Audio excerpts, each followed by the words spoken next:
जय हिंद दोस्तों। मैं धर्मवीर शर्मा स्वागत करता हूं अपने इस प्यारे से यूट्यूब चैनल में। और मैं आज आप लोगों को त्रिकोणमिति के बारे में कुछ बेसिक सी जानकारी बताऊंगा। और उम्मीद करते हैं कि आप लोग धैर्य बना के हमारे साथ जुड़े रहेंगे और त्रिकोणमिति को बिल्कुल बेसिक से लगा करके एकदम हीरो लेवल तक, जिसे बोलते हैं जीरो टू हीरो, बनाएंगे आज। तो आइए शुरू करते हैं हम लोग त्रिकोणमिति। क्या पढ़ेंगे हम लोग? त्रिकोणमिति पढ़ेंगे आज हम लोग। क्या पढ़ेंगे? त्रिकोणमिति। त्रिकोणमिति। त्रिकोणमिति। त्रिकोणमिति का मतलब क्या होता है? त्रिकोणमिति का मतलब होता है, त्रिकोण मतलब त्रिभुज, त्रिकोण मतलब त्रिभुज, मिति मतलब ज्यामिति, त्रिकोण मतलब त्रिभुज, त्रिकोण मतलब होता है त्रिभुज, त्रिकोण का मतलब होता है त्रिभुज, और मिति का मतलब होता है ज्यामिति। तो इसमें हम एक विशेष प्रकार के त्रिभुज के बारे में पढ़ेंगे, जिस त्रिभुज का नाम है जिस त्रिभुज का नाम है जिस त्रिभुज का नाम है समकोण त्रिभुज। कौन सा त्रिभुज? समकोण त्रिभुज। ये वही त्रिभुज है दोस्तों जो अंग्रेजी में हमेशा राइट होता है, कभी रॉन्ग नहीं होता है।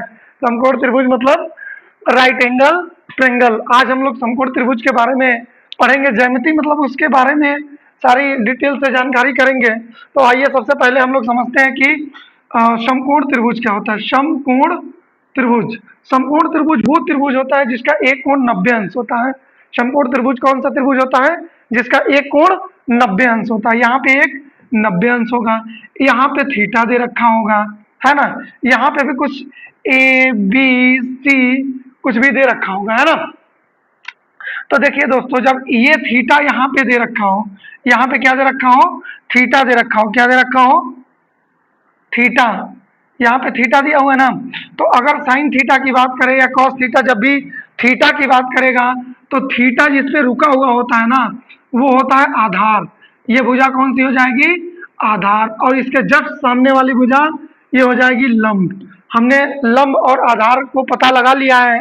और ये जो सबसे बड़ी भुजा होती है जो कभी नहीं बदलती है, वो होती है कर्ण। तो ये हो गई आधार, ये हो गई लंब, ये हो गया कर्ण। इसी के साथ हम लोग देखेंगे कि अगर इसी त्रिभुज में अगर हम लोग ऐसे बना दें थोड़ा सा, कि अगर हम थीटा को यहाँ रख दें, थीटा को यहाँ रख दें, ये ए 90 इसी को रखते हैं, फिर से बी और सी। अब थीटा की बात करें तो थीटा यहाँ से नजदीक है, तो ये क्या हो जाएगा? आधार हो जाएगा। क्या हो जाएगा? आधार। और ये क्या हो जाएगा? लंब। और कर्ण कभी नहीं बदलता है। तो आई थिंक ये बात आपको समझ में आई होगी कि लंब कैसे बदलता है और आधार कैसे बदलता है। आइए आगे हम लोग बात करते हैं। जैसे कि हमारे पास तीन चीजें हैं, साइन थीटा, कॉस थीटा और tan theta. Sine theta, cos theta और टेन थीटा, इन तीनों की हम आज कराएंगे शादी। और शादी में बुलाएंगे बाराती। बाराती न भी रहे तो काम चलेगा, लेकिन दुल्हनिया बहुत जरूरी है। तो साइन की शादी होती है किससे? कॉसेक थीटा से। कॉस की होती है शेक थीटा से। टेन की होती है कॉट थीटा से। शादी क्यों करा दी हमने? क्योंकि ये हमेशा एक दूसरे के लगभग अपोजिट होते हैं। कुछ समय ऐसा आएगा कि जिस समय में कॉस जो है थोड़ा बेवफाई कर देता है अपनी वाइफ के साथ, नहीं तो ये दोनों हमेशा, तीनों ये हमेशा एक दूसरे के अपोजिट होते हैं। तो आइए इसमें हम लोग थोड़ा सा चर्चा और करते हैं, कब साइन थीटा क्या होता है। देखिए, अब शादी हुआ, शादी में काम करने के लिए हम कुछ लोगों को बुलाएंगे, है ना। किन्हें किन्हें बुलाएंगे? एक लाला जी को बुला लेते हैं, आधारी लाल जी को बुला लेते हैं। कौन? लाला आधारी लाल काम करने आए। कौन काम करने आए भाई? लाला आए, आधारी आए और लाल, लाला आधारी लाल काम करने आए। अब देखिए इसमें क्या करना है, यहाँ पे ये हो गया आपका साइन थीटा, लंब बटे कर्ण, ये आधार बटे कर्ण, ये हो गया आपका कॉस थीटा, लंब बटे आधार आपका हो गया टेन थीटा। ये देखिए तीनों का हमें मान पता चल गया। कोई पूछता है आपसे साइन थीटा का मान, आप बता दीजिए लंब बटे कर्ण।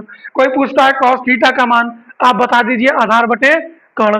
कोई पूछता है टेन थीटा का मान, आप बता दीजिए लंब बटे आधार, ठीक है ना। अब देखिए, अब ये 3 तो याद हो गया, लेकिन हमें 3 नहीं 6 याद करने हैं, तो इसीलिए तो हमने शादी कराई थी। तो अब देखिए साइन है ना, तो साइन का उल्टा क्या हो जाएगा, कोसेक थीटा। क्या, कोसेक थीटा। कॉस का उल्टा क्या हो जाएगा, सेक थीटा। टेन का उल्टा क्या हो जाएगा, कॉट थीटा। हमें तीनों मिल गया, साइन का उल्टा कोसेक थीटा, कॉस का उल्टा सेक थीटा, टेन का उल्टा कॉट थीटा। अब यही चीज हम चाहें तो आप लोगों के लिए इसी से यहाँ बना के लिख दें साइन थीटा। साइन थीटा का मान लंब बटे कर्ण। कॉस थीटा, कॉस थीटा का मान देखिए ए बटे के, आधार बटे कर्ण। टेन थीटा, टेन थीटा का मान देखिए लंब बटे आधार।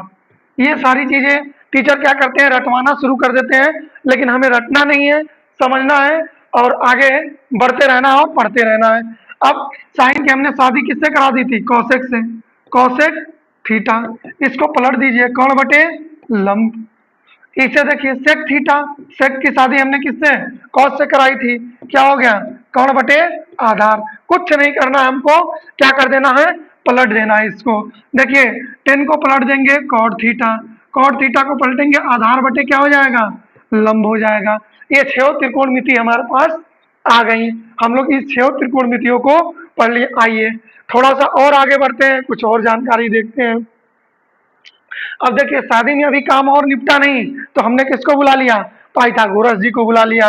अब देखिए यहाँ पे देखिए एक हम त्रिभुज लेते हैं, एक त्रिभुज हमने ले लिया, ये है 13, ये है 12 और ये हमें दे नहीं रखा है, ये हमें दे नहीं रखा, ये हमको निकालना है। क्या करना है, ये निकालना है। ए बी सी, ये है थीटा डिग्री, ये है 90 डिग्री। अब देखिए यहाँ पे हमको क्या, आधार नहीं दे रखा है, क्या, आधार नहीं दे रखा। देखिए ये सबसे बड़ी भुजा, इसको बोलते हैं कर्ण, इसको हम के लिखेंगे। जहां जहां कर्ण की बात आएगी वहां हम क्या लिखेंगे, के। ये है लंब, क्या है, लंब। जहां जहां लंब की बात आएगी वहां हम यल लिखेंगे। ये है आधार, जहां जहां आधार की बात आ जाएगी वहां हम ए लिखेंगे। तो देखिए पाइथागोरस जी ने एक बहुत प्यारा सा सुंदर सा सूत्र दिया कि कर्ण का स्क्वायर, कर्ण का, कर्ण का स्क्वायर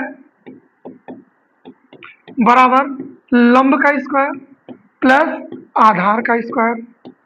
अब इसी को हमें छोटा में लिखना है, तो हम लिख देंगे के का स्क्वायर बराबर एल का स्क्वायर प्लस ए का स्क्वायर।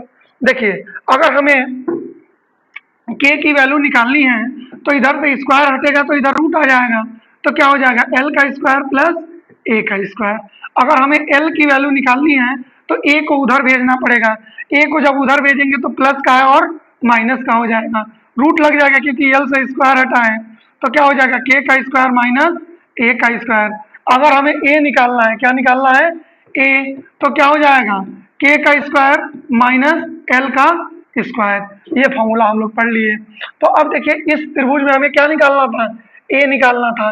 ए निकालना था तो हमें ये वाला फॉर्मूला लगाना पड़ेगा ना, जब के निकालना होगा तो ये फॉर्मूला लगाएंगे, एल निकालना होगा तो ये फॉर्मूला लगाएंगे। तो देखिए के कितना दिया है, के दिया है हमारे पास 13, 13 का स्क्वायर माइनस एल कितना दिया है 12, 12 का भी स्क्वायर। अब देखिए इसको सॉल्व करेंगे, कितना हो गया 13 का स्क्वायर। देखिए पाकिस्तान के बच्चे को भी ये बात पता है कि 13 का जब हम वर्ग करेंगे तो कितना हो जाएगा 169, माइनस 12 का वर्ग करेंगे तो 144। अब देखिए 169 में से 144 को आप घटाइए, नहीं घटा पा रहे हैं तो आप लोगों को कहाँ पढ़ना पड़ेगा, जोड़ घटाना सीखना पड़ेगा, कक्षा 2-3 में जाके पढ़ना पड़ेगा। तो वैसा कर्म न करना पड़े तो ज्यादा अच्छा। देखिए 169 में से 144 गया तो 25। अब 25 चाइनीज वालों को भी पता है कि ये किसका है, 5 का स्क्वायर है। देखिए अब रूट हट जाएगा, क्या हो जाएगा यहाँ पे 5, आधार कितना आ गया 5 आ गया। तो हम क्या कर देंगे यहाँ, इसकी वैल्यू ए की वैल्यू कितनी आ जाएगी 5 आ जाएगी। तो आज के लिए इतना ही रखते हैं, और वीडियो अच्छी लगी हो तो आप लोग लाइक करिएगा, शेयर करिएगा। आगे भी हम लोग ट्रिग्नोमेट्री को धीरे धीरे शुरुआत किए हैं और ख़त्म भी करेंगे, और आप लोग साथ साथ धैर्य बना के रहिएगा। धन्यवाद।